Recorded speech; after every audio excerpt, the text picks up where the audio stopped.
이 지역 렉싱턴 타운에 드러머보이 콘도미니엄 단지가 있습니다. 저 배드포드 쪽에 보스턴 스포츠클럽 뒤편에 있습니다. 저희 교회 가족들도 몇 가족 그곳에 살고 계십니다. 제가 보스턴에 처음 왔을 때 그 단지의 한 집을 렌트해서 살았습니다. 어느 날 저희가 렌트해서 하는 집에 드라이워셔가 고장났어요. 그래서 그 관리인한테 전화했더니 관리인이 얼른 와서 이렇게 보더니 본인이 고치지 못한다고 하면서 기술자를 곧 보내겠다고 합니다. 그리고 그분이 저를 보면서 뭐라고 하냐면 그 기술자가 모슬림이기 때문에 믿을 만하다라고 그렇게 말하는 거예요. 그 관리인이 중국 분이거든요. 그리고 제 직업이 목사인 걸 압니다. 그리고 우리 교회도 몇 번 와봤대요. 그런데 나를 딱 이렇게 쳐다보면서 모슬림이기 때문에 믿을 만하다고 말하니까 제가 좀 당황을 했습니다. 그래서 저희가 도대체 뭔가 궁금해 갖고요. 그러면 당신은 크리스찬은 전혀 믿을 만하지 않느냐? 라고 물어보려다가 겁나서 못 물어봤습니다. 여러분 어떻습니까? 누군가에게 일을 맡길 때 그분이 기독교인이라고 밝히면 좀 더 신뢰가 갑니까? 아닙니까? 오늘 저희들은 요한복음 1장을 읽습니다. 예수님 곁으로 제자들이 모이는 장면 보입니다.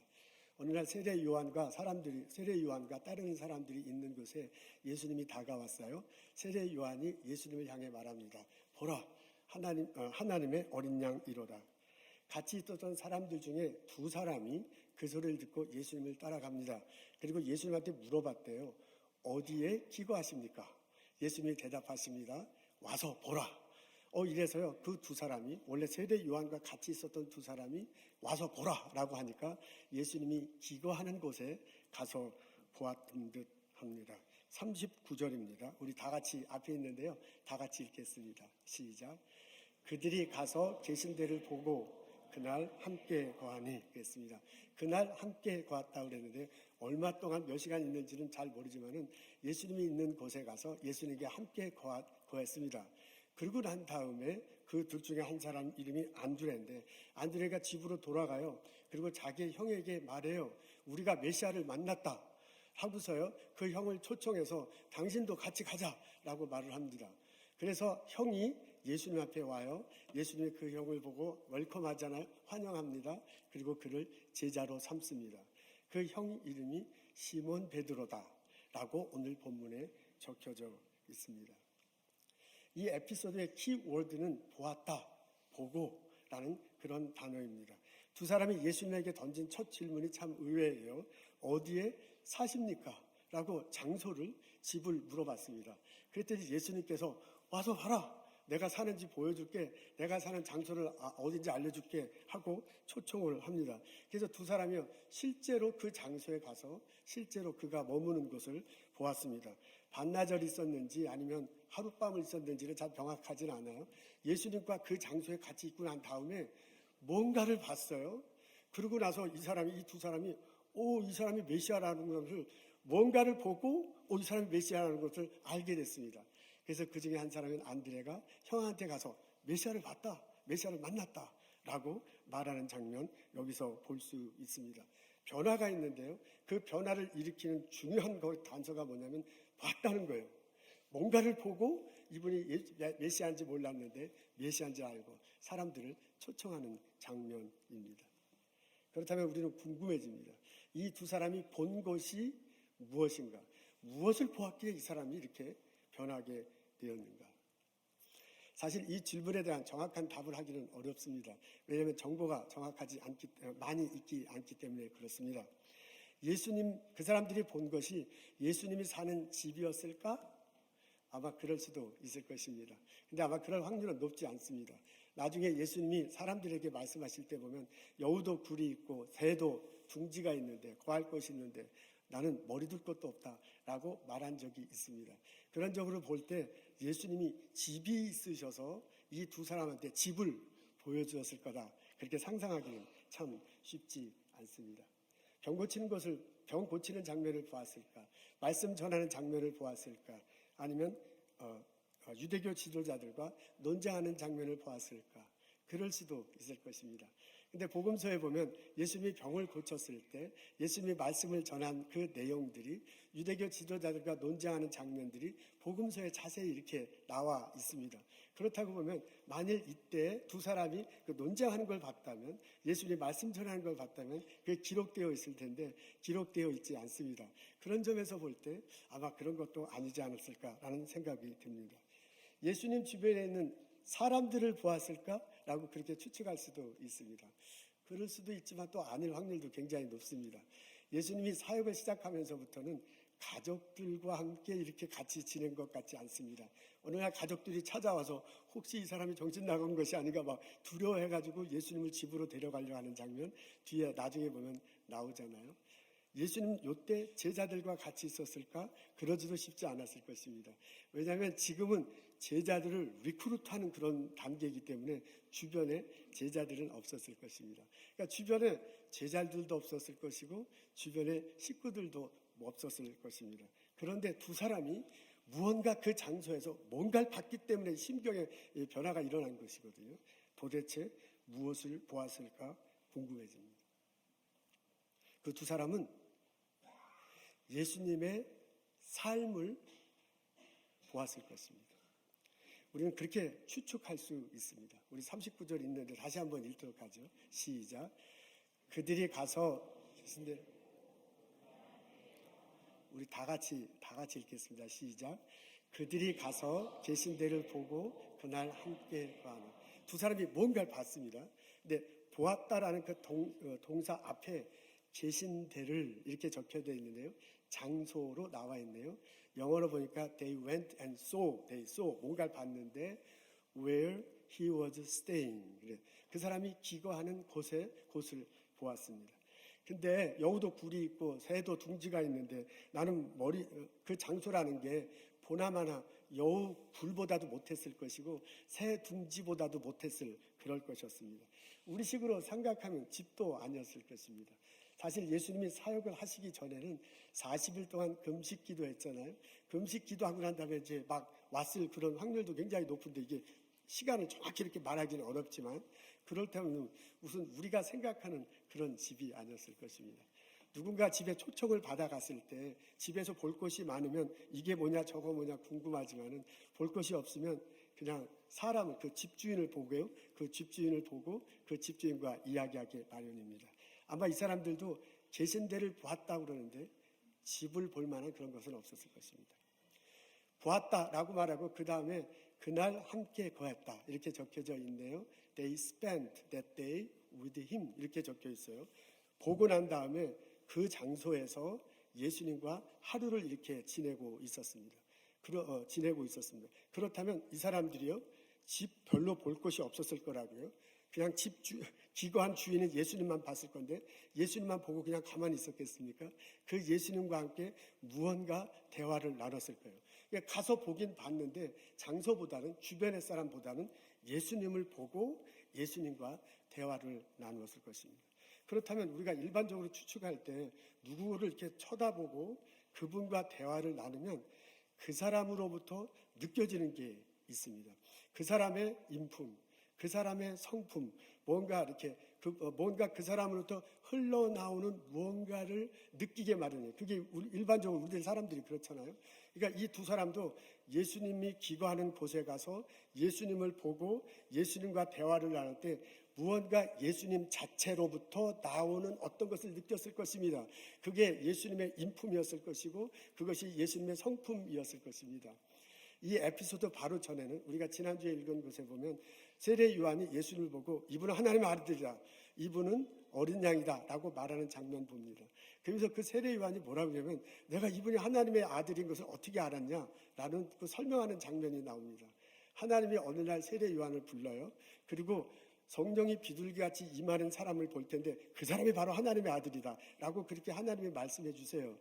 그래서 어느 날 예수님이 다가오잖아요. 그 세례받기를 원하잖아요. 그래서 그분에게 세례를 주는데 정말 성령이 비둘기같이 임하는 것을 보게 됩니다.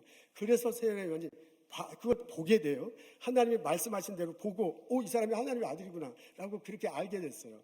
그래서 자기가 말씀 들은 대로 보고 이 사람이 하나님의 아들이다라고 그렇게 말하고요.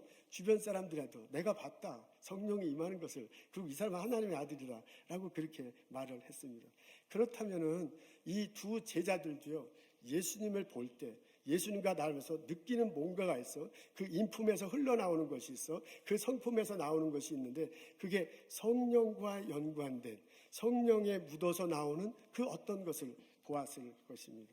그리고 나서요. 이 사람들은 예수님과 하면서 그 개인적으로 한 것뿐만 아니라 그분이 말하는 게 있잖아요.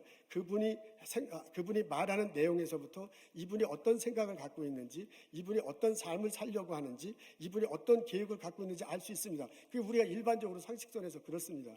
그렇다면 두 제자도요, 예수님과 대화를 나누면서 그분 자체로부터 오는 느낌, 인품, 성품 같은 것들을 느꼈을 것이고요. 그게 성령에 묻어나는 것이었을 거고요.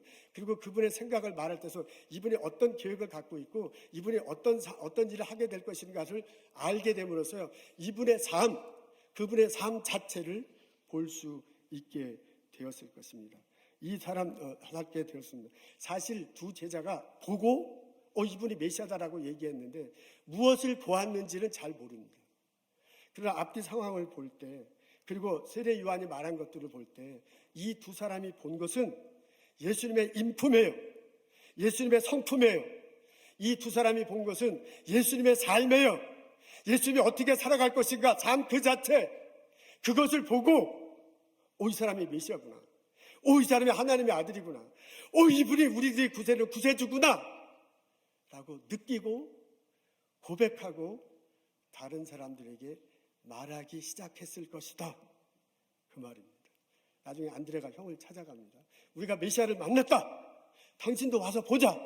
라고 초청을 해요. 그리고 시몬 베드로도 와서 예수님을 보고 예수님의 삶을 느끼고 이분이 메시아다라는 것을 고백하고 그의 제자가 됩니다. 나중에 시몬 베드로가 초대교회를 이끌어가는 놀라운 지도자가 됩니다.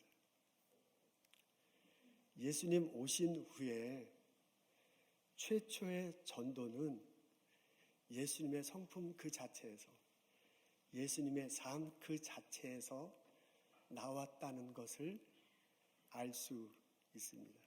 예수님의 복음을 전하기 전에 예수님이 여러 가지 사건을 터뜨리기 전에 당신의 성품 그 자체로 당신의 삶 그 자체로 당신이 메시아임을 드러냈습니다. 사실 복음서에 보면 예수님이 당신이 메시아임을 드러낸 여러 가지 많은 것들을 볼 수 있습니다. 예수님은 말씀을 통해서 사람들 하여금 믿고 따르게 했습니다. 내가 생명의 떡이다.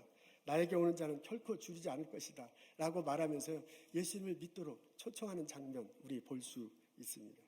예수님은 기적을 통해서 따르는 사람들을 믿게 하고요. 그리고 믿고 따르게 하셨습니다. 가나 혼인잔치에 갔는데 포도주가 떨어졌습니다. 어머니가 걱정을 해요. 그러니까 돌 항아리 6개를 넣고 거기다 물로 채우라고 하잖아요. 그리고 그 물을 포도주로 만들었습니다. 많은 사람들이 마시며 기뻐했습니다. 사람들의 필요를 채우시네요.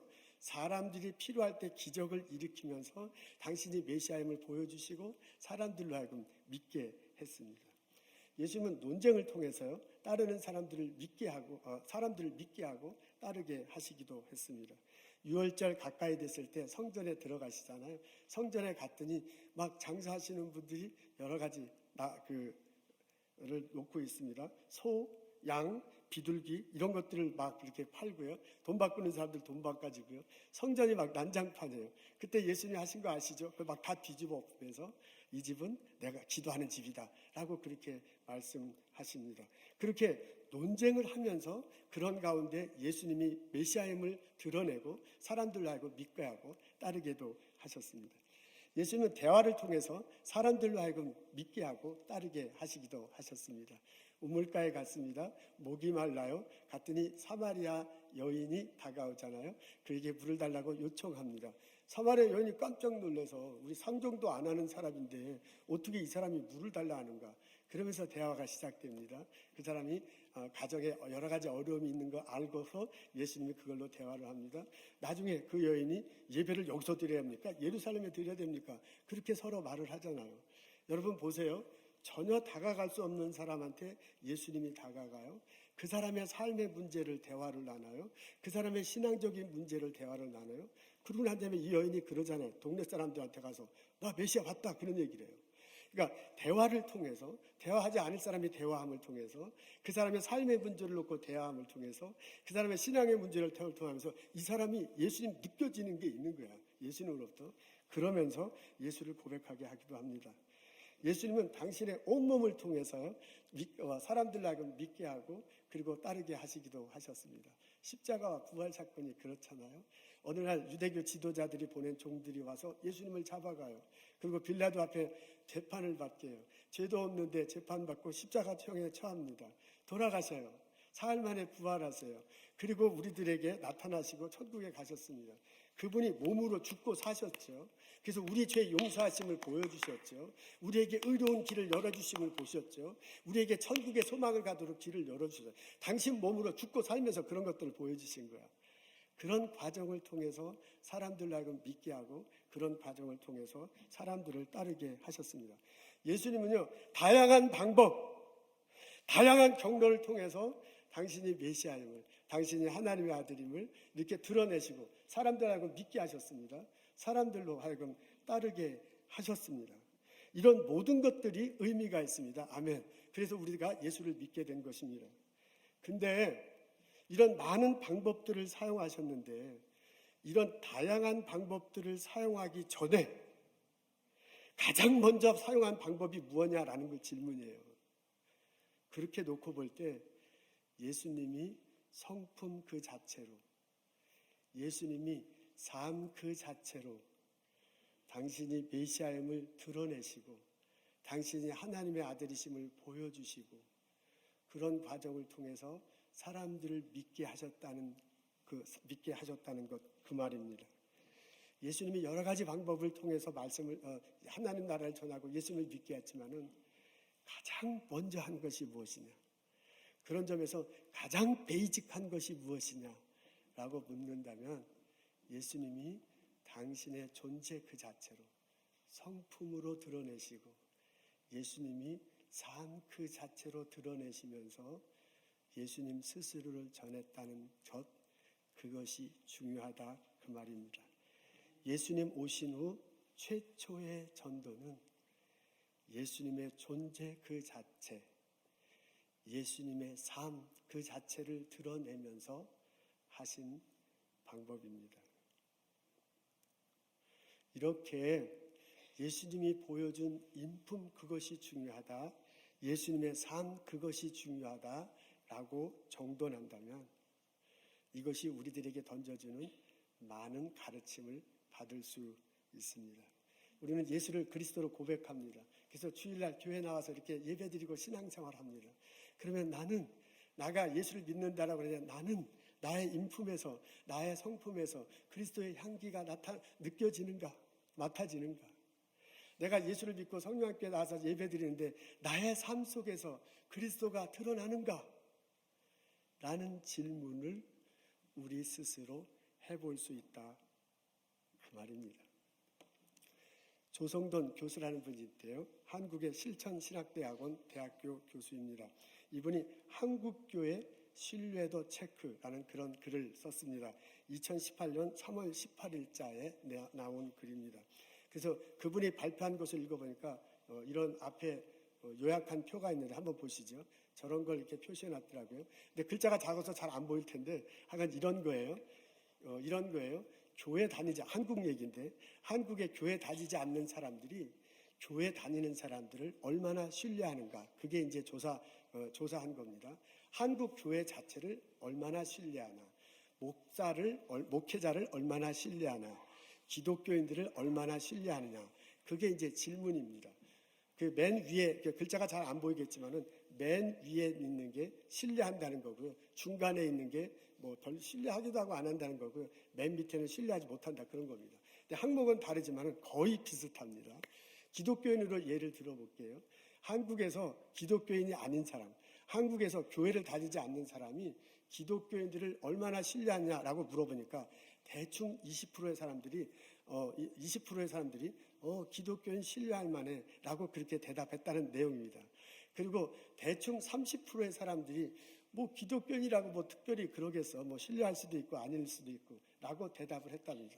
근데 50%의 사람들이 기독교인을 신뢰할 수 없다 라고 대답했다는 내용입니다.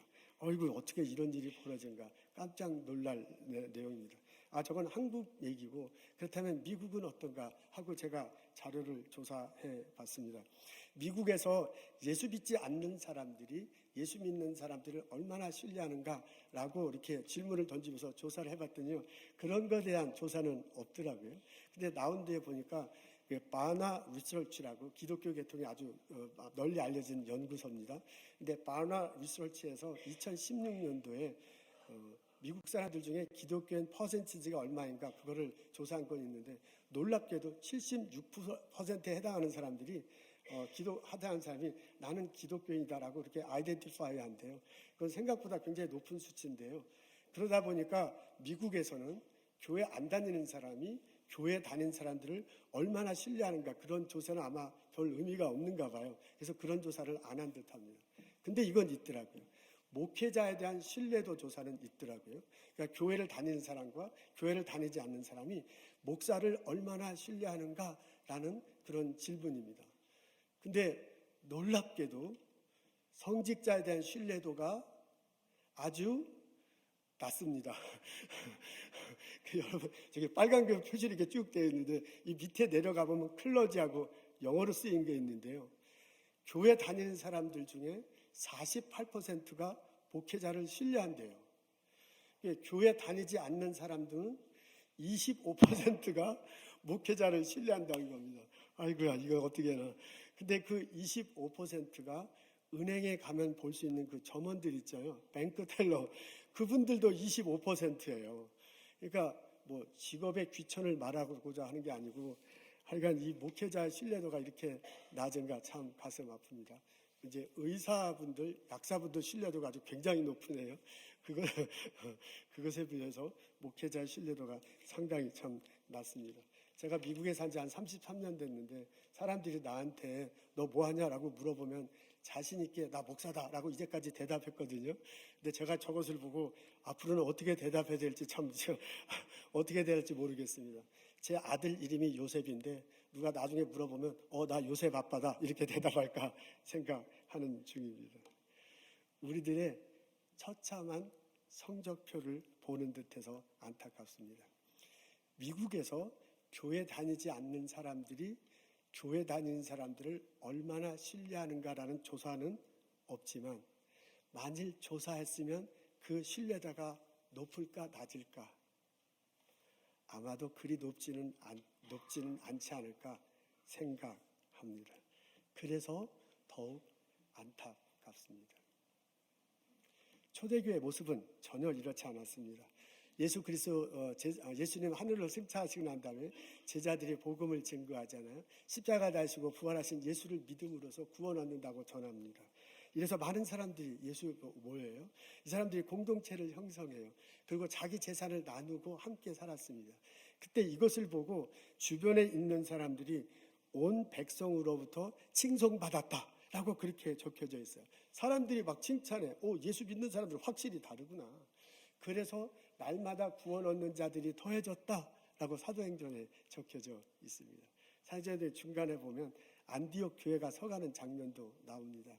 예루살렘에서 핍박받잖아요. 스데반 집사 일로.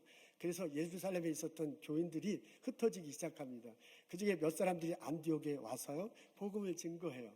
이 사람들의 소식을 듣고, 복음 증거하는 소식을 듣고 사람들이 모이기 시작했습니다.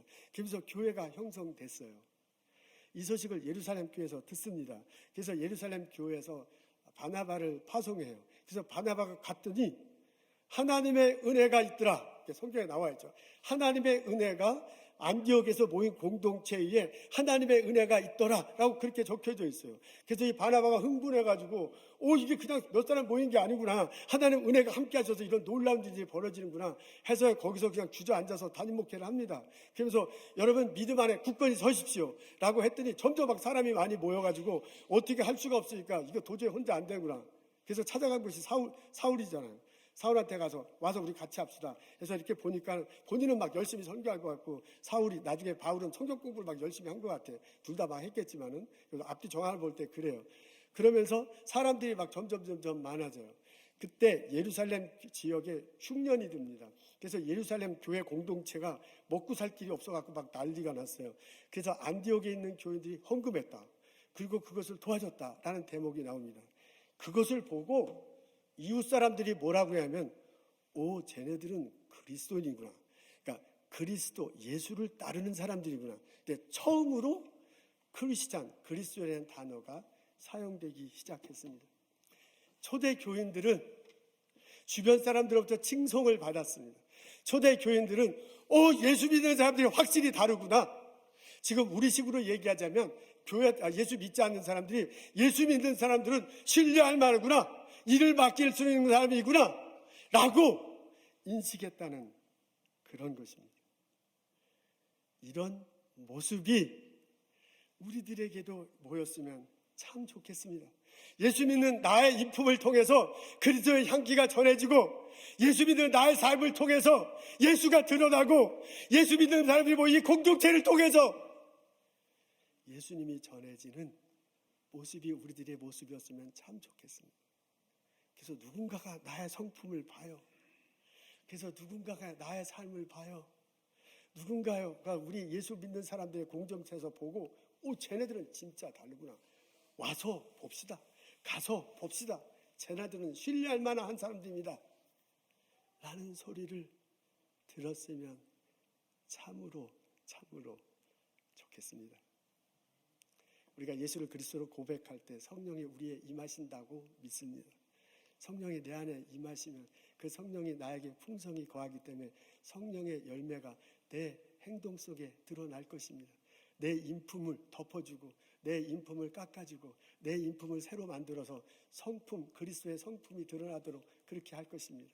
예수님 성령 세례받을 때 성령이 임하셨다는데, 우리가 예수 믿을 때 성령이 임하시고, 우리가 세례받을 때 성령의 임하심을 우리가 확인하면서 그렇게 세례를 받잖아요. 성령이 내 안에 있음으로써 성령의 열매가 맺힐 것입니다. 사랑하고 희락하고 화평하고 오래 참고 자비하고 양선하고 충성과 온유와 절제가 내 삶을 통해서 내 인품을 통해서 나타나야 할 것입니다. 성령으로 살고 성령으로 행하게 돼요. 내가 예수 믿기 전에는 절대로 오래 이건 도저히 참을 수도 없는 일이다. 이게 멱살 잡고 싸우자는 그거를 예수 믿고 난 다음에 참게 되는 거예요. 성령이 함께 하셔서 나를 참도록 이렇게 만들어주는 거야. 내 성품이 변해. 내 인품이 변해. 내 성품이 변해. 성령이 함께 하는 모습이 보여. 그래서 그리스도의 향기가 다른 사람들에게 보이는 거야. 저 사람 예수 믿더니 달라지는 거야. 여러분, 성령님이 내 안에 오시면 은사가 생긴다고 합니다. 그 은사가 여러 가지 탤런트로, 재능으로도 또한 나타날 것입니다. 성령이 함께 하시는데, 능력으로 함께 하시는데 내게 필요한 여러 가지 재능과 능력을 보여주실 것입니다. 우리 이웃들과 더불어 살아가는데 필요한 어떤 것들을 우리들에게 나타나게 하실 것입니다. 내가 회사에서 일하는데 필요한 능력을, 재능을 주셔서 그 능력이 나타나게 할 거야. 내가 연구소에서 그 어느 때보다도 창조적인 능력이 필요한데 성령이 함께 하셔서 능력으로 나타날 때 우리 연구소에 내 연구에 필요한 어떤 무엇인가를 나타날 것입니다. 그래서 그 연구 결과를 통해서 사람들에게 덕을 끼쳐요. 내 삶의 모습을 통해서 누군가가 기쁨을 얻게 돼요. 그래서 나 혼자 잘 사는 것이 아니라 더불어 같이 살게 돼. 성령이 은사가 있어서 성령이 능력을 주셔서 그런 일이 벌어져요. 나 때문에 우리 연구소가 사는 거야. 나 때문에 회사가 새로워지는 거야. 나 때문에 이 교회가 새로워지는 거야. 그래서 사람들에게 그리스도가 드러나고, 그래서 사람들과 더불어 하나님께 영광 돌리는 일이 벌어지는 그런 일이 벌어졌으면 참 좋겠습니다. 이런 일이 예수 믿는 나를 통해서, 이런 일이 성령학교에 다니는 우리를 통해서, 이런 일들이 이 교회를 통해서 일어나기를 주님의 이름으로 소원합니다. 여러분, 이것이 신앙생활하는 사람들의 베이직한 삶의 태도라고 생각합니다. 예수님이 말씀을 통해서도 전도하셨어요. 기적을 통해서도, 대화를 통해서도, 많은 것들을 통해서도 하셨어요. 예수님 전하시고 믿게 하셨습니다. 근데 가장 먼저 한 것은, 그분이 가장 베이직하게 한 것은 뭐냐면, 그분의 성품을 통해서, 그분의 삶을 통해서 당신이 그리스도를 드러냈다는 것입니다. 그렇다면 예수 믿는 내가 가장 베이직한 다른 어떤 것을 하기 전에 베이직하게 나와야 될 게 내 성품이 변화되는 거, 내 삶이 변화돼서 그리스도가 드러나는 것이라 그것이 되어야 될 것입니다. 여러분, 그 국물 요리가 맛있으려면 국물 자체가 맛이 있어야 하더라고요. 저는 뭐 다 아시겠지만 라면밖에 끓일 줄 아는 게 하나도 없어요. 내가 할 수 있는 요리는 라면밖에 없습니다. 이런 주제에 말하기가 좀 쑥스럽긴 하지만 하여간 먹을 수는 있는 거잖아요. 그래서 맛있느냐 맛없느냐를 먹을 수는 있습니다. 근데 국물 요리가 이게 맛있으려면 육수 자체가 맛있어야 국물 요리가 맛이 있습니다. 근데 그 육수를 끓일 때 된장, 간장을 넣어서 끓이기도 하고요. 멸치로도 끓인다면서요. 그리고 어떤 때는 소고기, 닭 혹은 돼지 같은 것들을 해서 이 육수를 만듭니다. 근데 그 육수 만드는 게 그 비법이라면서요. 그래서 이렇게 비즈니스 하시는 분은 육수 만드는 법을 아주 비법으로 전수해줘서 농담이지만 시어머니가 며느리한테도 안 가르쳐 준다는 게 그 이제 육수 만드는 그 방법이잖아요. 그래서 어떻게 하여간 달콤한 하여간 육수를 만들어서 그걸 가지고 음식을 내는 거하고 맹물을 그냥 놓고 음식을 요리를 한 거하고는 엄청 다릅니다. 해물잡탕을 딱 끓였는데 이렇게 맛있는 육수를 해놓고 해물을 넣고 다른 것을 넣고 해물잡탕 끓인 거하고 수돗물 딱 틀어놓고 똑같은 해물 요리 놓고 똑같은 절여 놓고 딱 끓여놓은 거는 맛에 있어서 엄청난 차이가 집니다. 보는 건 똑같아. 그죠? 똑같은 것이 들어가 있으니까. 근데 먹으면 이게 육수가 되어 있는 거하고 맹물을 한 거하고는 엄청나게 달라. 육수가 되어 있는 거는 밥 말아 먹고 싶잖아요. 자꾸 그렇게 먹고 싶어요. 근데 맹물로 끓인 거는 그 건져내고 난 다음에 정말 먹기가 힘든 그런 음식이 나옵니다. 이런 것 같아요. 내가 예수 그리스도를 믿어서 나를 통해서 이 믿음의 향기가 이렇게 났다. 내 인품을 통해서, 내 삶을 통해서 이렇게 전해지는 게 그게 베이직이야. 국물 요리로 얘기하면 육수가 되어 있는 거야. 신앙의 육수가 되어 있어서 그것으로 인해서 향기가 전해지고 그것으로 인해서 예수님이 드러나는 것입니다. 저는 우리 성령교회 교우들이 이런 교인이 되기를 소원합니다. 목사를 신뢰하는 신뢰도가 25%라는데 25%의 신뢰도를 가진 직업을 가진 제가 이런 말 하기는 참 쑥스럽지만 우리 모두가 예수 믿기 때문에 야, 저 사람 진짜 신뢰할 만하다 라는 소리를 들었으면 참 좋겠습니다. 내가 예수 믿기 때문에 예수의 향기로 내 삶 자체가 전도가 되는 거예요. 내 삶 자체가, 우리 교우들의 삶 자체가 사람들에게 전해서 가서 보자. 저거는 예수 믿는 저 친구들은 뭐가 다른데 한번 가서 보자. 라는 그런 일이 벌어졌으면 참 좋겠습니다.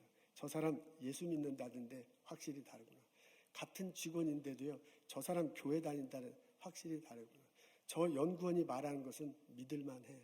저 교수님은 매주 교회 간다는데 진짜 다르구나. 라는 소리로도 나와야 될지만 눈빛으로 말하잖아요. 사람들이 저 사람이 나를 신뢰하는구나. 눈빛으로 말하잖아요. 그런 신뢰가 우리들에게 있었으면 좋겠습니다. 그래서 나의 성품을 통해서 나의 삶을 통해서 예수가 전해지기를, 그런 쓰임받는 나와 여러분 되시기를 주님의 이름으로 축원합니다. 영국에 가면 옥스퍼드 대학교가 있습니다. 런던에서 한 1시간 반 떨어져 있는데 그 영국은 유니버시티 안에 여러 칼리지가 있잖아요. 그 칼리지가 독립적인 학교입니다. 미국하고는 조금 다릅니다. 근데 옥스퍼드 유니버시티 안에 여러 칼리지가 있는데 그 칼리지 중에 크라이스트 처치 칼리지가 가장 규모가 큽니다. 그 규모가 큰, 이게 옹기종기 이렇게 다 붙어 있는데 독립적인 단과대학인데 다 합쳐서 옥스퍼드 유니버시티라고 그렇게 얘기합니다. 법학, 의학, 신학이 많이 그 크라이스트 처치 칼리지에는 그 세계의 전공이 아주 유명합니다. 그 이상한 나라의 앨리스라는 동화책 여러분 어렸을 때 읽은 기억 날 텐데 그것을 쓴 사람이 그 수학과 크라이스트 처치 칼리지의 수학과 교수였대요. 그 사람이 그 크라이스트 처치 건너편에 그 카페가 있는데 그 카페에서 커피 마시면서 적었다고 합니다. 해리포터라는 책이 있는데 그게 영화화 됐잖아요. 그 보신 적 있는지 모르겠지만 그 해리포터 그 마법사 학교가 있어요. 마법사 학교에 가면 그 이렇게 하고 학생들 다 하고 식당 있죠. 기억나는지 모르는데 그 식당이 그 촬영한 것이 바로 그 크라이스트 처치 칼리지의 그 식당입니다. 식당이 뭐 우리예요. 이게 무슨 교회 같이 생겼는데 그렇게 하여간 영국에서는 많이 알려진 곳입니다. 요한 웨슬레하고 찰스 웨슬레가 이 학교의 학생이었어요. 요한 웨슬레가 형이에요. 형이 먼저 들어가고 난 다음에 이제 동생이 나중에 들어왔습니다. 동생이 들어오고 난 다음에 성경 공부하자. 둘 다 이제 아버지가 목사님이셨어요. 그래서 두 사람이 성경 공부를 하기 시작했습니다. 근데 사람들이 쟤네들 성경 공부하는 게 참 열심히 하는 게 보기에 좋았어요. 그래서 나도 성경 공부에 끼워달라. 그래서 사람들이 성경 공부에 들어오기 시작했습니다. 근데 처음에는 성경만 공부했어요. 그러다가 이거 성경만 공부해서는 이게 별 의미가 없다. 성경에 적혀 있는 대로 함께 살아가는 것이 어떻겠느냐라고 말을 하면서 이제 다 같이 기숙사 생활을 하니까죠. 다 같이 기숙사하고 다 같이 식사하고 그러니까 18세기 얘기입니다. 그러니까 같이 성경 공부하고 그 성경 공부의 그룹에 있는 사람들이 같이 생활하기 잠은 따로 자지만 생활을 이제 비슷하게 하기 시작했습니다. 그러면서 경건한 생활을 성경이 하는 대로 경건하게 한번 생활해보자 하면서 이렇게 하기 시작했어요. 그리고 성경뿐만 아니라 경건 서적을 찾아서 열심히 읽었습니다. 기도도 열심히 하고요. 예배와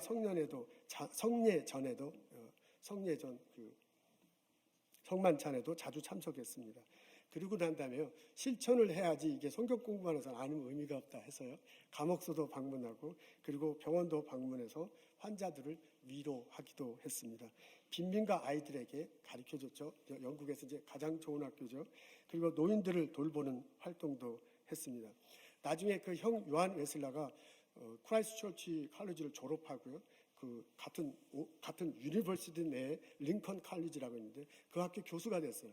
그러니까 여기는 크라이스트 처치에서 성경 공부를 하니까 사람들이 이렇게 많아졌는데 이분이 링컨 컬리지 가서 교수가 되니까 거기서도 성경 공부반이 생기기 시작한 거예요. 이러면서 거기서도 많아지고 이 두 대학교가 많아지고 하니까 옥스포드 대학교 내에 이 성경 공부반이 이렇게 많아졌습니다. 단지 성경 공부만 하는 게 아니라 성경 공부를 하고 그렇게 사는 사람들이 많아진 거예요. 그래서 자기들은 성경 공부하는 단체를 홀리 클럽이다. 우리는 거룩한 클럽이다. 라고 그렇게 명칭을 붙였어요. 자기네들끼리. 근데 옥스포드 대학교 내에 있는 학생들은 그 사람들을 홀리 클럽이라고 부르지 않고 다른 이름으로 불렀다고 합니다. 쟤네들은 성경 공부를 하는데 뭐 이렇게 저렇게 열심히 하느냐. 그리고 성경 공부하는 대로 그대로 사는 거야. 그러니까 질서주의자들이다. 저놈들 지독하네. 어떻게 한 대로 어떻게 그렇게 살아. 그런 의미가 담겨져 있답니다. 예수를 믿어도 진짜 어떻게 똑같이 성경 하는 대로 그대로 하려고 그래. 그런 의미의 단어를 사용했는데 18세기에 영국에서 쓰이는 단어래요. 그 단어로 이 사람들을 불렀는데 그 단어가 뭐냐면 메소디스트예요. 메소디스트. 그러니까 지금은 잘 안 되는 건 18세기에는 영국에서 일반적으로 쓰이는 단어예요. 저놈들 질서주의자네.